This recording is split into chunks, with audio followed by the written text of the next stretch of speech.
What's up, guys? It's Oblivious Gamer here, and well, today I wanted to talk more about the upcoming action RPG, Reynatis. This is a game being worked on by people with a lot of history in the gaming industry, such as Kazushige Nojima, who is famous for his work on Final Fantasy. You also got Yoko Shimomura, who she has worked on Kingdom Hearts. And of course, there's also a team behind this game. Now, this game was announced during the recent Nintendo Switch Direct, and it really caught my attention. And of course, the attention of others, specifically due to the style of the game, with a resemblance a bit to Versus 13 or Verum Rex. People even saying, wow, this game looks like, hey, we have Verum Rex at home, or we have Versus 13 at home. And I don't blame them. The style and character design kind of gives vibe of a Nomura-esque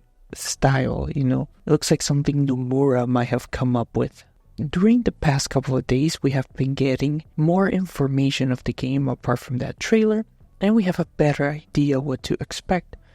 Officially, this is a game coming out in Japan, July 25th, with, at the time, no word on the Western release. It was only shown for the Japanese Nintendo Switch Direct, so this game wasn't even shown at the Direct for the West or North America.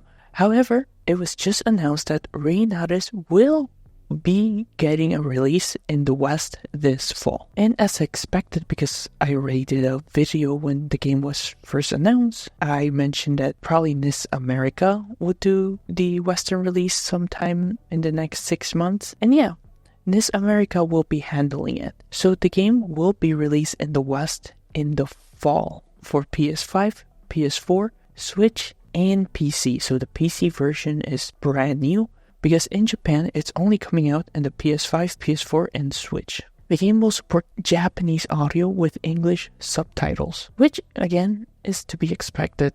I wasn't expecting any sort of dub or anything from this game. From my previous video, where I talked about the game, we did get more information. So, the setting, it will be taking place between an alternate setting. So, you will have Shibuya and what is called another world. In the game, you will be able to walk in what is claimed as a realistically reproduced Shibuya. So you'll be able to walk around, check stuff, interact. However, from time to time, you will be able to stumble into another world through the fog. And this other world is where there's like monsters and other creatures that you will be able to fight against. I mean, I think it's fine, the setting. It could be fun alternating between, you know, the real world and this other world. And despite this having magic and everything, it's kind of like a world that we recognize, or at least, you know, they're basing Shibuya from actual Shibuya. So, we'll see.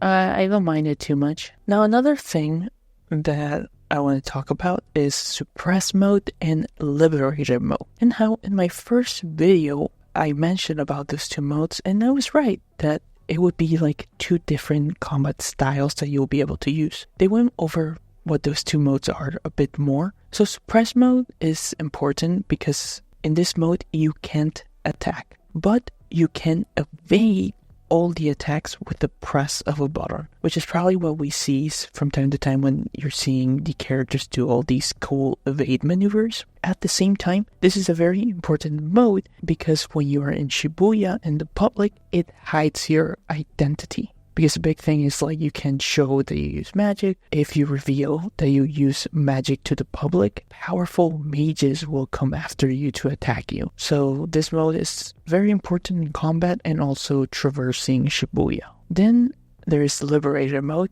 which this is the mode where you can attack your enemies with powerful moves, magic, with everything. You can go all out. However, you will be defenseless. So this is a mode that has no defense. So the whole combat will boil down to mastering both modes and knowing when to switch back and forth.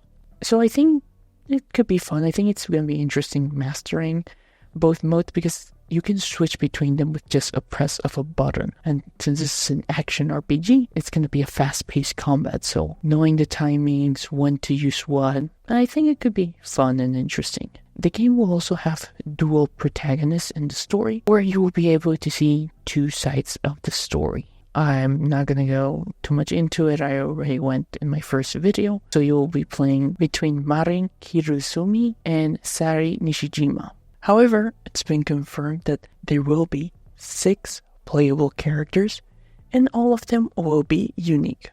Personally, there's a lot from what I've seen and what I've read that interests me ever since I saw this game. However, there's always a massive skepticism and we'll see how this turns out to be, because this is not a AAA game, or this is not like a game with a lot of budget, and it's also being published by FuRyu, and they have interesting games. FuRyu usually have interesting games, but they can be very janky. And yeah, you can tell in this, with the trailers for this game, that it's going to be a bit janky. The combat, the frame rate sometimes dips very badly. It's going to be something, because I think this has a lot of potential to be fun, but I don't know, a part of me is like, it's coming out July, that's fairly soon. Will they have time to, iron some of this stuff? Like, I can deal with jankiness, but if the frame rate dips, that's going to be horrible, especially for an action RPG. If the combat has frame rate drops that are bad, it's going to ruin the experience, because that's what mostly you're going to be doing. So I'm only hoping they will iron this out for July, or I don't know, man, just give them more time. Push this game to the end of the year. Let them cook. Let them work on this. But like I said, it's FuRyu. It comes with the territory at this point. So yeah, as always, so what are your thoughts, guys? I've seen a bit more people interested in Reynatis. Feel free to leave your thoughts down below. This has been Oblivious Gamer, and I hope you'll have a wonderful day or night wherever you are.